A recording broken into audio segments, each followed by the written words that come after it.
ഞാനിന്ന് ഉണ്ടാക്കാൻ പോകുന്നത് ഒരു ചട്ടിപ്പത്തിരിയാണ്. അതിനാവശ്യമുള്ള സാധനങ്ങൾ: വലിയ സവാള ഒരു 2 എണ്ണം എടുത്തിട്ടുണ്ട്,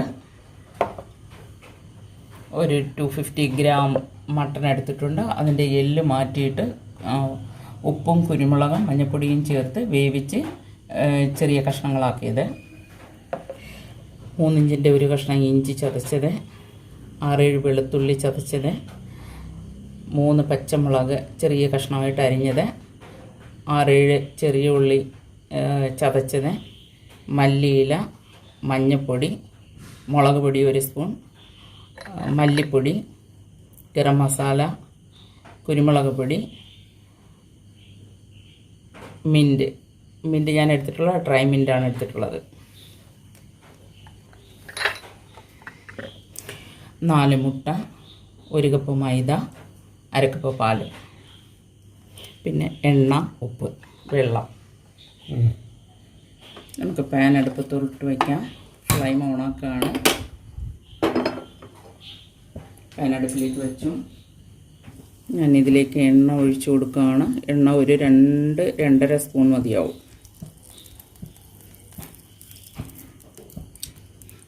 ഇതിലേക്ക് നമ്മൾ എടുത്തു വെച്ചിട്ടുള്ള സവാള ചേർക്കുകയാണ്.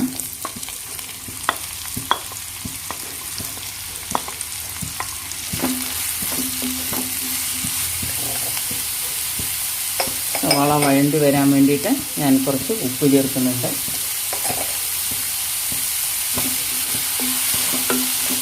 ഇനി നമുക്കിതൊന്ന് അടച്ചു വയ്ക്കാം. അടച്ചു വെച്ച് 2 മിനിറ്റ് ആകുമ്പോഴത്തേക്ക് ഇത് വഴണ്ടി കിട്ടും. സവാളയിലേക്ക് ഇച്ചിരി കറിവേപ്പ് ചേർത്ത് കൊടുത്തിട്ടുണ്ട്.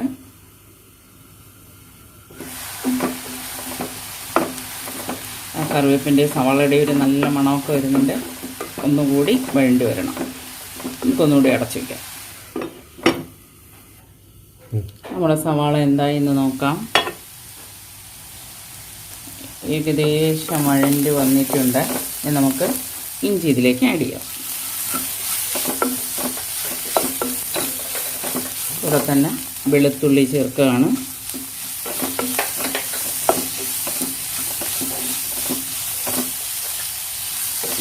എടുത്തു വെച്ച പച്ചമുളക് 3 പച്ചമുളകാണ് ഞാൻ എടുത്തിട്ടുള്ളത്. എരിവ് കുറഞ്ഞിട്ടുള്ള പച്ചമുളക്. ഇപ്പോൾ 3 എണ്ണം ഞാൻ ഇതിനകത്ത് ആഡ് ചെയ്യുകയാണ്. ഒരു 5 ചെറിയുള്ളി ചതച്ചതുണ്ടായിരുന്നു, അതും ആഡ് ചെയ്യുകയാണ്.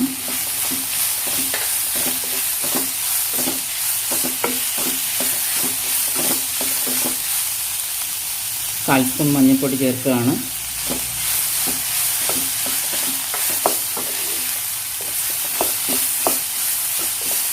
ഇതൊന്ന് വഴണ്ടി വരട്ടെ. ഒരു 1-2 മിനിറ്റ് എടുത്ത് ഇതൊന്ന് വഴണ്ടി വരാൻ. എന്നിട്ട് നമുക്ക് ബാക്കിയുള്ള മസാലകൾ ഇതിലേക്ക് ചേർത്ത് കൊടുക്കാം. എടുത്ത് വെച്ച മുളക് പൊടി ഏകദേശം 1 സ്പൂൺ ഞാൻ ഇതിനകത്ത് ചേർക്കുകയാണ്. മുളക് പൊടി, മല്ലിപ്പൊടി,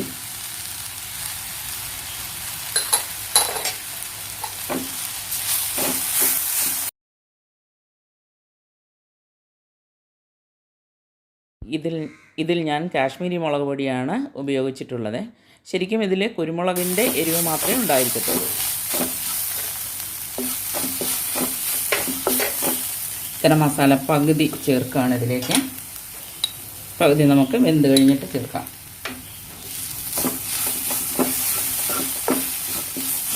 വെന്ത് കഴിഞ്ഞിട്ടെല്ലാം ലാസ്റ്റിൽ ചേർക്കാം.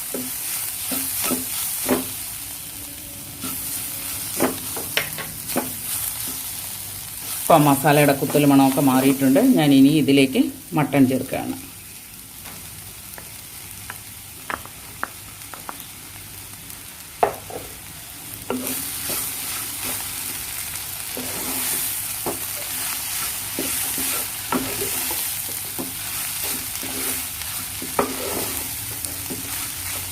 മട്ടൺ കുരുമുളകും മഞ്ഞളും ഉപ്പും ചേർത്ത് വേവിച്ച് കഷ്ണങ്ങളാക്കിയതാണ്. അതുകൊണ്ട് ഉപ്പ് ചേർക്കുമ്പോൾ ഒന്ന് ശ്രദ്ധിച്ച് ചേർത്താൽ മതി. നമ്മുടെ സവാളയ്ക്കും ഇഞ്ചി വെളുത്തുള്ളി മസാലയ്ക്കും മാത്രമുള്ള ഉപ്പ് ചേർത്താൽ മതിയാവും.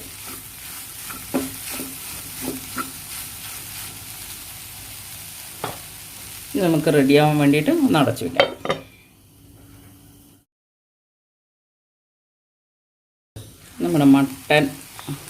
മസാല മട്ടൺ നേരത്തെ വേവിച്ചതുകൊണ്ട് കൂടുതൽ വേകണമെന്നില്ല. മസാല ഒന്ന് വെന്ത് വന്നാൽ മതിയാവും, ഒന്ന് വാടി വന്നാൽ മതിയാവും. അതിലേക്ക് ഞാൻ മല്ലിയില ആഡ് ചെയ്യുകയാണ്.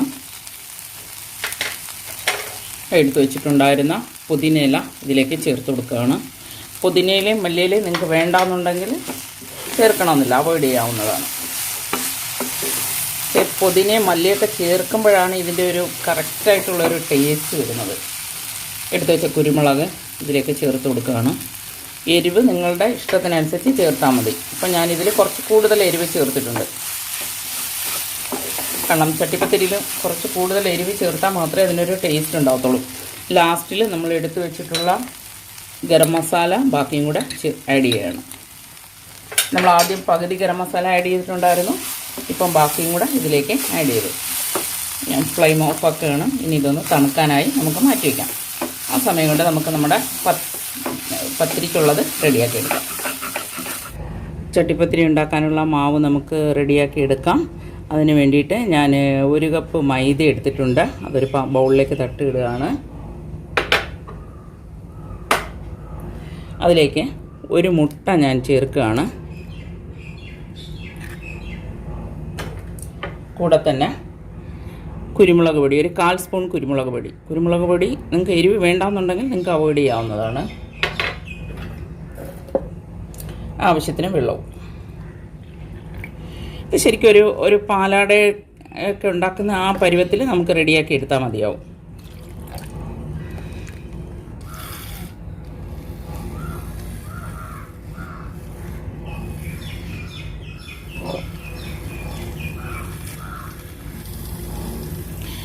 നിങ്ങൾക്കിപ്പം കുരുമുളക് പൊടി വേണ്ടാന്നുണ്ടെങ്കിൽ ചേർക്കണമെന്നില്ല. ഞാൻ കുരുമുളക് പൊടി ഇടുമ്പോൾ കുറച്ചും കൂടെ ടേസ്റ്റ് ആയിരിക്കും, അതുകൊണ്ടാണ് ഞാനിപ്പോൾ കുരുമുളക് പൊടി ഇട്ടത്. നമുക്കൊരു 1/4 സ്പൂൺ ഉപ്പും കൂടി ഇതിനകത്ത് ചേർത്ത് കൊടുക്കാം. നേരത്തെ ഞാൻ ഒരു 1/2 കപ്പ് പാലിൻ്റെ കാര്യം പറഞ്ഞിട്ടുണ്ടായിരുന്നുള്ളൂ. അപ്പോൾ ഇതിനകത്തും കൂടെ ഒരു 1/2 കപ്പ് പാല് ചേർക്കേണ്ടി വരും. അപ്പം ടോട്ടൽ നമുക്ക് 1 കപ്പ് പാൽ ആവശ്യമുണ്ട്.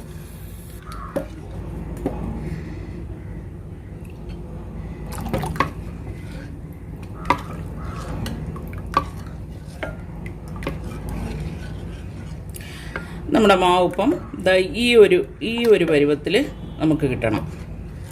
എങ്കിൽ മാത്രമേ നമുക്കൊരു നൈസായിട്ടുള്ള പത്തിരി ഉണ്ടാക്കാൻ പറ്റുകയുള്ളൂ. ഈ ഒരു പരുവം. ഇനി ഇതിലേക്ക് ആവശ്യമുള്ള മുട്ട നമുക്ക് ചേർത്ത് കൊടുക്കാം. ഇനി ആ പത്തിരി മുക്കാൻ വേണ്ടിയിട്ടുള്ള പത്തിരി അത് നനച്ചെടുക്കാൻ വേണ്ടിയിട്ടുള്ള ബാറ്റർ റെഡിയാക്കുകയാണ്. അതിന് 3 മുട്ട ആവശ്യമുണ്ട്.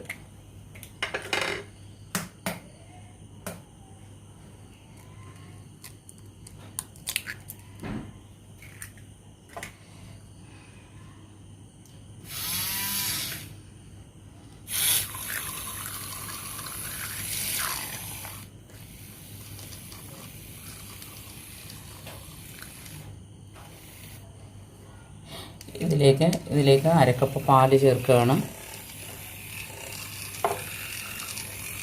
ഇതിലേക്ക് ഒരു 1/4 സ്പൂൺ കുരുമുളക് പൊടി ചേർക്കുകയാണ്. അപ്പം നമ്മളിതിലേക്ക് 3 മുട്ടയും ചേർത്തിട്ടുണ്ട്, 1/2 കപ്പ് പാലും ഒരു 1/4 സ്പൂൺ കുരുമുളക് പൊടിയും ചേർത്തിട്ടുണ്ട്. നമ്മുടെ ബാറ്റർ റെഡി ആയിട്ടുണ്ട്.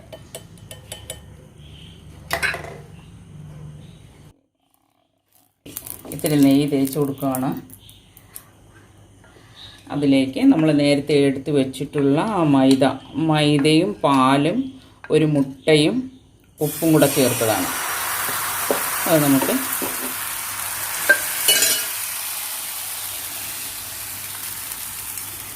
ചെറിയ ദോശ പോലെ ചുട്ടെടുക്കാം. നമ്മൾ ഏത് പാത്രമാണോ വയ്ക്കുന്നത് ആ പാത്രത്തിൻ്റെ അളവിലായിരിക്കണം.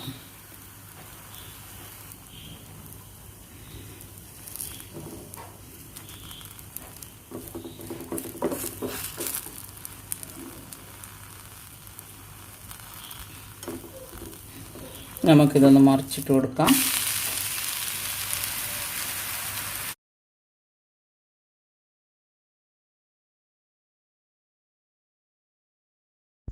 നമുക്ക് എത്ര അടുക്കാണോ വേണ്ടത് അത്രയും പത്തിരി ചുട്ടെടുക്കേണ്ടി വരും. ഞാനിപ്പോൾ ഒരു 5 എണ്ണയെ ചുടുന്നുള്ളൂ, കാരണം ഒരു 5 അടുക്കേ ഞാൻ വെക്കുന്നുള്ളൂ. നിങ്ങൾക്ക് എത്ര അടുക്കാണോ വേണ്ടത് അത്രയും നിങ്ങൾ ചെയ്തെടുക്കുക.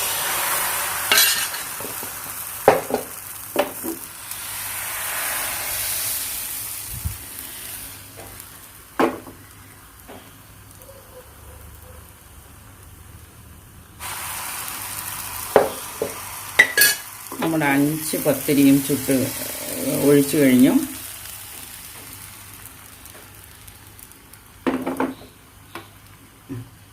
ഞാൻ ഈ പാത്രത്തിലേക്ക് നെയ്യ് പുരട്ടുകയാണ്. നെയ്യ് നമ്മൾ അടിയിലും സൈഡിലും കുറച്ച് പുരട്ടി കൊടുക്കണം, എന്നാലേ ഈ പത്തിരി നല്ല സ്മൂത്തായിട്ട് ഇളകി വരത്തുള്ളൂ. അപ്പോൾ ഈ സൈഡിലും വേണം, ഈ സെൻറ്ററിലും കുറച്ച് പുരട്ടി കൊടുക്കണം. അതിനുശേഷം ഓരോ പത്തിരിയായിട്ട് നമ്മൾ ഈ നേരത്തെ ഉണ്ടാക്കി വെച്ചിട്ടുള്ള ബാറ്ററിൽ മുക്കിയിട്ട് ഇതിനകത്തോട്ട് വെച്ച് കൊടുക്കണം. ഈ മുക്കുന്ന സമയത്ത് ഇങ്ങനെ തന്നെ വെക്കുന്നതായിരിക്കും കുറച്ച് നല്ലത്. എന്നിട്ട് അതിൻ്റെ മുകളിലായിട്ട് നമ്മൾ നേരത്തെ എടുത്തു വെച്ച ആ മട്ടൻ ചേർത്ത് കൊടുക്കാം.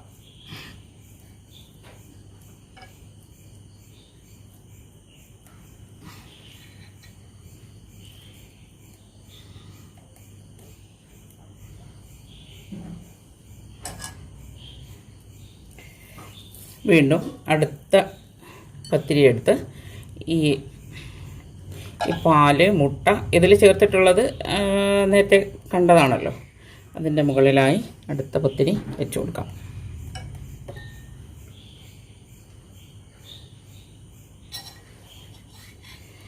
മുകളിൽ നമ്മൾ നേരത്തെ എടുത്ത് വെച്ചിട്ടുണ്ടായിരുന്ന മട്ടൺ ചേർത്ത് കൊടുക്കാം.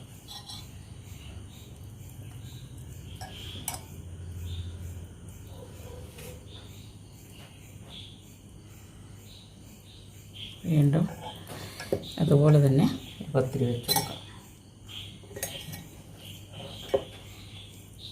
മുകളിലായിട്ട് നമ്മൾ നേരത്തെ എടുത്ത് വെച്ചിട്ടുണ്ടായിരുന്ന മട്ടൺ, നിങ്ങൾക്ക് വേണമെന്നുണ്ടെങ്കിൽ മട്ടനോ ബീഫോ ചിക്കനോ എന്ത് വേണമെങ്കിലും യൂസ് ചെയ്യാം. ഞാനിപ്പോൾ മട്ടനാണ് എടുത്തിട്ടുള്ളത്, എന്ത് വേണമെങ്കിലും യൂസ് ചെയ്യാവുന്നതാണ്. ഇനി ഏറ്റവും മുകളിലായിട്ട് നമ്മൾ വീണ്ടും ഒരു പത്തിരി വെച്ച് കൊടുക്കുക.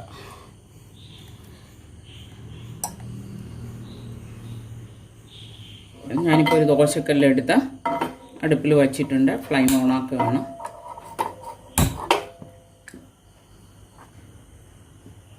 നമ്മുടെ പത്തിരിയുടെ പാത്രം ഇതിൻ്റെ മുകളിലേക്ക് വെച്ച് കൊടുക്കുക. ഈ ദോശക്കല്ല് ചൂടായി കഴിയുമ്പോഴത്തേക്ക് അതിൻ്റെ മുകളിൽ വെച്ച് കൊടുത്താൽ മതി.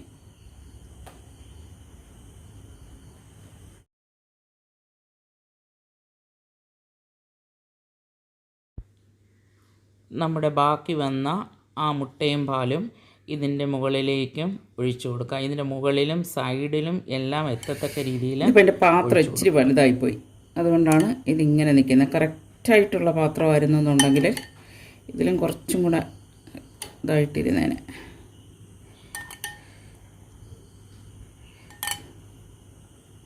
ഈ കുരുമുളകെല്ലാം ഇതിൻ്റെ മുകളിൽ തന്നെ ഇരിക്കട്ടെ. എന്നിട്ട് നമുക്കിതൊന്ന് അടച്ചു കൊടുക്കാം. ഒരു 20 മിനിറ്റ് ആകുമ്പോഴത്തേക്ക് ശരിയാവും. ഞാനിതിൻ്റെ പുറത്തായി കുറച്ച് ക്യാപ്സിക്കം ചേർക്കുകയാണ്. അടച്ചു കൊടുക്കാം.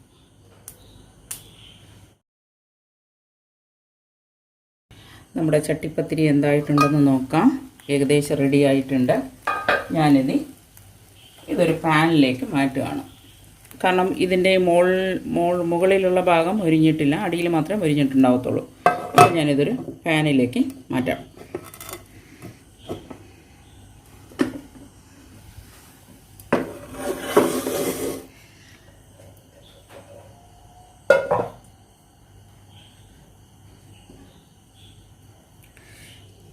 നമ്മുടെ ചട്ടിപ്പത്തിരി അടിയിലത്തെ ഭാഗവും കൂടെ മൊരിഞ്ഞ് വരട്ടെ.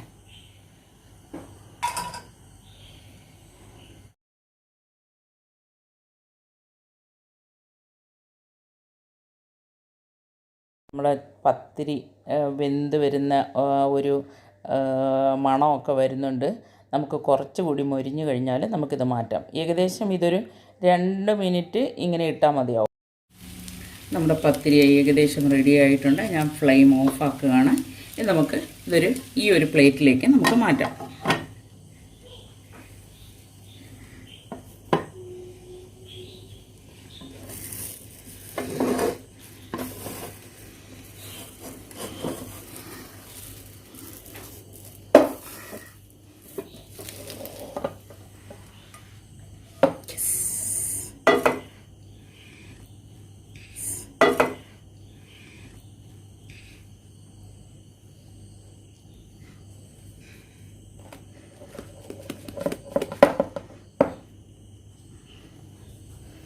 നമ്മുടെ ചട്ടിപ്പത്തിരി റെഡി ആയിട്ടുണ്ട്. ഞാനിനി ഇതിൽ നിന്നും ഒരു പീസ് മുറിച്ചെടുക്കും.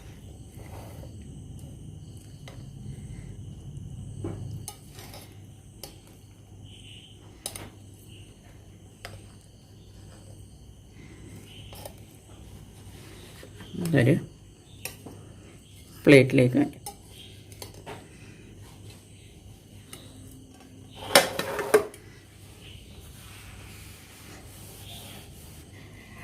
നമ്മുടെ ചട്ടിപ്പത്തിരി റെഡി ആയിട്ടുണ്ട്. നിങ്ങൾക്ക് എല്ലാവർക്കും ഇഷ്ടപ്പെട്ട് കാണുമെന്ന് കരുതുന്നു. തീർച്ചയായും ട്രൈ ചെയ്ത് നോക്കുക. Thank you. Bye bye.